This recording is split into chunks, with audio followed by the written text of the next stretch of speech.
Ko je novi mandatar vlade Livanskog kantona? Stipe Pelivan, HDZ BiH ili Nediljko Rimac, HDZ 90.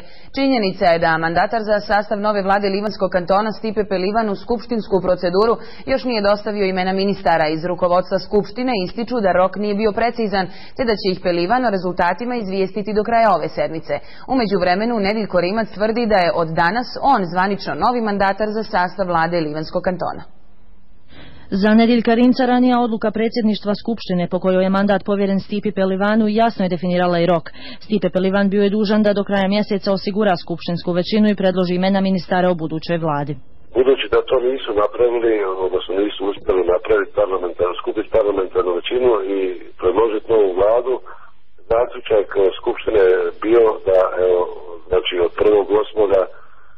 HDZ 1990. predlaže mene za mandatara. Evo sad, znači, po zaključku Skupštine ja imam, znači, sam na potezu da skupim parlamentarnu većinu i predložim budući sastav vlade. Ipak ranije odluke ne tumače svi isto, drugi su stvari posložili tako da će o mandatu Nediljka Rimca ipak morati odlučivati predsjedništvo Skupštine. I to tek kad krajem sedmice Pelivan izvijesti rukovodstvo Skupštine je li uspio osigurati podršku i napraviti listu sa imenima ministara. Mi onda kao rukovodstvo rekli da ćemo sjesti krajem ove sedmice, najvjerovatnije u petak kao rukovodstvo, nas troje, znači predstavnici sva tri klubova konstitutivnih naroda, Bošnjaka, Hrvata i Srba, i unutar toga vidjeti šta nam je rad. Dokle god predsjedništvo ne predloži gospodina Rimca za mandatara, to još nije učinilo. Jednostavno gospodin Rimac nije kandidat za mandatara.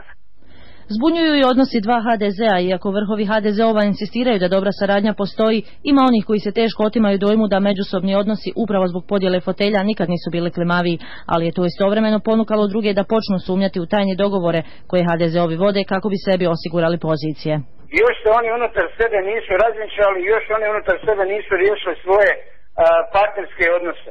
Sve ovo drugo je kupovina prostora i jednih i drugih za što bolji kandidaturu i HDZ-a BiH i HDZ-a 90. Dogovor dva HDZ-a u Herceg-Bosanskoj županiji očito ne postoji i suradnja je očito jako loša. Inače da je to postojalo, mogućnost da sastavi vlada bi bila davno prije ispunjena. I sad tu prepreka stranačkih nema, sad je ostalo stvar dogovora ljudi na terenu. Ja vjerujem da bi idući tjedan mogli imati tu razinu potpuno završenu. Podsjećamo, iako ga nije predložilo rukovodstvo Skupštine, Nediljko Rimac je za mandat dobio pismenu podršku 11 od ukupno 19 hrvatskih zastupnika u Skupštini, zbog čega su iz koalicije SDP-a, HSP-a, Narodne stranke Radom za boljitak i HDZ-a 1990, čiji je Rimac kandidat, upozoravali da je predlaganje Pelivana samo gubljenje vremena, jer ne može dobiti podršku skupštinske većine.